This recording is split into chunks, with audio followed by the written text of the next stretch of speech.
In news from Sri Lanka, senior lawmaker Dinesh Gunawardena was sworn in as the 15th Prime Minister of Sri Lanka on Friday, a day after Ranil Wickremesinghe took oath as the new president amid protests over the worst economic crisis. This came hours after a crackdown on a protest camp and took over the president's secretariat, which was earlier occupied by anti-government protesters. Senior Sri Lankan lawmaker Dinesh Gunawardena was sworn in on Friday as the 15th Prime Minister of the island nation, a day after Ranil Wickremesinghe took oath of office as the new president as the country grapples with its worst economic crisis in decades.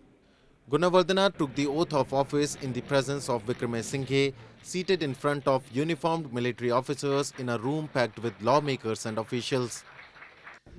The ceremony came hours after the army raided the protest camp occupying grounds in front of President's office in Colombo, clearing out a section of it with at least 9 arrests. Reports suggested the army had completely taken over the President's Secretariat after the crackdown. Scores of members of unions of traders and teachers confronted armed security personnel and denounced the action. Protesters said they fear that President Wickremesinghe has launched a crackdown a day after being sworn in.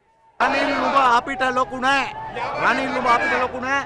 Isa umba aapu gaman iye diunum dila. Aapu gaman patan gatte mardanen. Aapu gaman me rate janatawata anaturu angawala patan gatte. E nisa api ada udema patan aragena tiyenawa Ranil oyage mara baleta, oyage mardaneta, oyage tarjaneta, prajatantrawadiwa, samakamiwa uttara denna api patan aragena tiyenawa. Sri Lanka's crisis, the result of economic mismanagement, sparked months of mass protests and eventually forced former President Gotabaya Rajapaksa to flee the country earlier this month.